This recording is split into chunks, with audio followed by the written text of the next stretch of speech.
प्यारे बच्चों, मैं हूं आपकी हिंदी शिक्षिका प्रीति। आप सभी का हार्दिक स्वागत है नोवा लर्न बुक्स, जो माउंट एनलाइटमेंट इंटरनेशनल का एक रचनात्मक शिक्षण मंच है।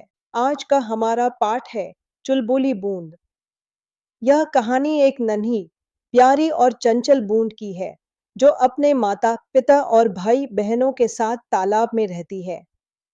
एक दिन तेज धूप पड़ती है और चुलबुली बूंद भाप बनकर आसमान की ओर उड़ जाती है। ऊपर जाकर वह बादलों से मिलती है, हंसती खेलती है और अलग अलग जगहों पर घूमती रहती है। यह पाठ हमें जलचक्र, प्रकृति की सुंदरता और यह सीख देता है कि चाहे हम कहीं भी जाएं, अंत में अपने घर और अपनों के पास लौट आते हैं। अध्याय 11 चुलबुली बूंद। प्रस्तुत अध्याय में बताया गया है कि बारिश में नहाना तो आप सबको पसंद होगा, लेकिन क्या आप जानते हैं कि बारिश की बूंद कैसे बनती है? आइए इस पाठ में चुलबुली बूंद की कहानी द्वारा जानते हैं कि बादल कैसे बनते हैं, बारिश कैसे होती है। मैं कौन हूँ?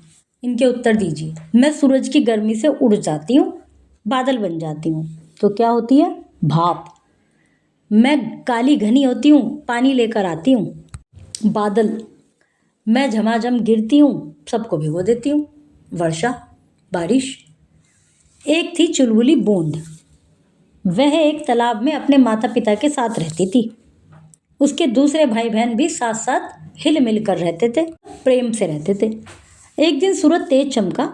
एक दो तीन चार बहुत सारी बूंदें भाप बनकर आसमान की ओर उड़ चली। जो बूंद थी, उड़कर ऊपर जाते हुए वे बस हंसती रही, खिलखिलाती रही, एक दूसरे से मिल गई। जो बूंदें थी, सूरज की रोशनी तेज पड़ी, वो ऊपर चल गई, भाप बनकर ऊपर जाके आपस में मिल गई। खुश होके जा रही हैं वो, एक दूसरे से मिल गई। अब वे अलग अलग नहीं थी। काले काले बादलों के साथ बहकर वे सब इधर उधर घूमती रही, दौड़ती रही। अब ये जो बूंदें थी वो एक हो गई। फिर ऊपर और भी बादल थे, उनमें मिलजुल कर इधर उधर घूमती रही वे। नीचे धरती पर ठंडी ठंडी पवन बह रही थी।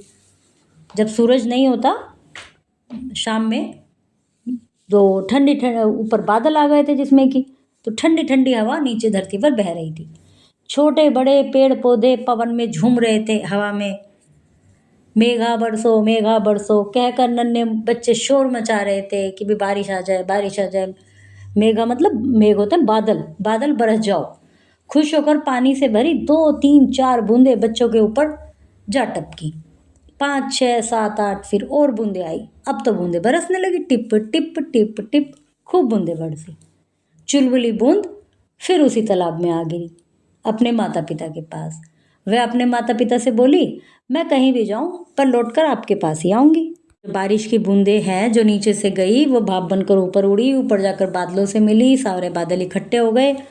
फिर एक जब उनमें ज़्यादा भारी हो जाते हैं बादल, तो वो आपस में टकराते हैं और जिससे वो वापस से बूंद बनकर नीचे आ जाते हैं।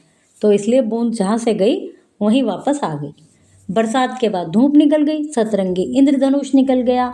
7 रंग का, बैंगनी, नीला, हरा, आसमानी, हरा, बैंगनी, नीला, आसमानी हरा, पीला, संतरी और गहरा लाल, ये इंद्रधनुष के रंग होते हैं।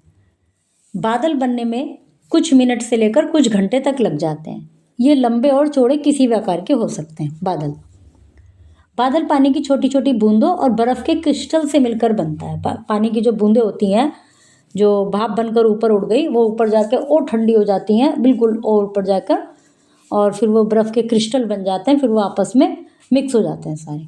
बादल में जो पानी होता है वह समुद्रों, नदियों, तालाबों, झीलों से आता है। वह पानी सूर्य की किरणों से गर्म होकर ऊपर उठता है। जो पानी है सूर्य की किरणों से गर्म हुआ, जिससे वो भाप बन के ऊपर उठ गया। ऊपर आकाश में वायु ठंडी होती है और आकाश में फिर यहाँ पानी की छोटी छोटी बूंद बन जाती हैं। पानी की बूंदें वायु में उपस्थित धूल के छोटे छोटे कणों से चिपक जाती हैं और ऐसी ही अरबों बूंदें चिपक कर एक बादल का निर्माण करती हैं। जब इन बूंदों का भार अधिक हो जाता है तब ये आसमान से गिरने लगते हैं। जब बादल में ऊपर ज़्यादा वजन हो जाता है तो ये नीचे गिरने लगते हैं। प्रिय बच्चों, आज हमने जाना कि बारिश की हर बूंद कितनी खास होती है। चुलबुली बूंद की तरह हमें भी प्रकृति से प्यार करना चाहिए और उसका सम्मान करना चाहिए। मुझे आप सभी पर गर्व है कि आप कहानी के साथ सीख भी रहे हैं। कल हम फिर एक नए रोचक और ज्ञानवर्धक पाठ के साथ मिलेंगे।